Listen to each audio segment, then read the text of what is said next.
Salut tout le monde, c'est Kazeer. Aujourd'hui, nouvel épisode de notre format court sur les secrets de Senseiya. Dans cette vidéo, nous allons parler de la plus légendaire des techniques de Senseiya, l'Athena Exclamation.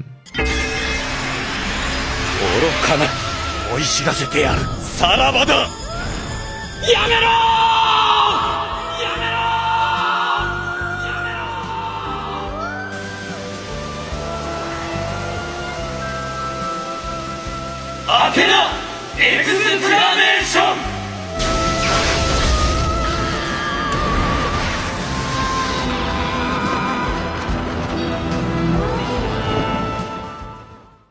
L'Athena Exclamation ou l'Athena Exclamation est considérée comme l'arcane ultime des chevaliers d'Athéna. Pour réaliser une Athena Exclamation, 3 golds doivent unir leurs forces et faire exploser leur cosmos. La puissance de cette attaque est semblable à celle du Big Bang mais concentrée dans un espace réduit. Athéna considère l'usage de cette technique comme interdite car 3 golds s'alliant contre un seul adversaire lui semblent déloyales. Les golds ayant recours à cette attaque sont alors bannis de l'ordre des chevaliers et sont considérés comme des êtres de la pire espèce. Dans le manga, Saga, Shura et Camus utilisent l'Athena Exclamation contre Shaka, les radions donc de facto de l'ordre des chevaliers. Une seconde Athena Exclamation a été utilisée par Saga, Shura et Camus face à Aeolia, Mu et Milo, qui eux aussi riposteront avec la même arcane. Cependant, dans cette situation, le combat est loyal. 3 contre 3. On peut donc imaginer que l'utilisation de l'Athena Exclamation par Aeolia, Mu et Milo était justifiée et qu'ils ne sont donc pas bannis de l'armée d'Athéna. Lors du choc entre les deux Athena Exclamation, les deux attaques semblaient de puissance plus ou moins égale.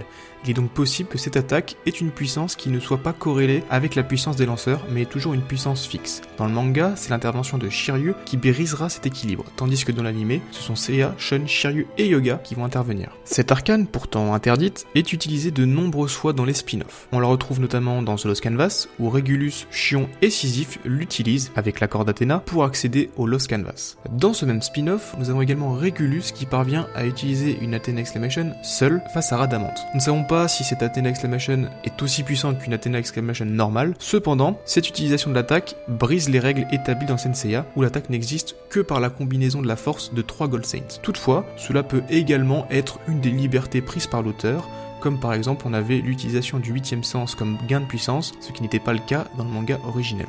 Dans Senseiya Omega, Kiki, Fudo et Shiryu utilisent également cette arcane, aidés aussi par la force spirituelle de Genbu pour détruire l'épée d'Hyperion. De la même manière ici, l'attaque, elle prend la puissance théorique de 4 gold si on inclut Genbu, ce qui ne respecte pas totalement la règle établie par Senseiya. Et puis enfin, dans Soul of Gold, Doko, Saga et Mu utilisent l'Athena Exclamation contre Loki, mais elle n'aura pas l'effet escompté. Petit fun fact pour terminer, lorsque deux Athena Exclamation s'entrechoquent, comme dans l'Arcades par exemple, leur énergie cumulée provoque une réaction qui va augmenter leur puissance jusqu'à l'infini.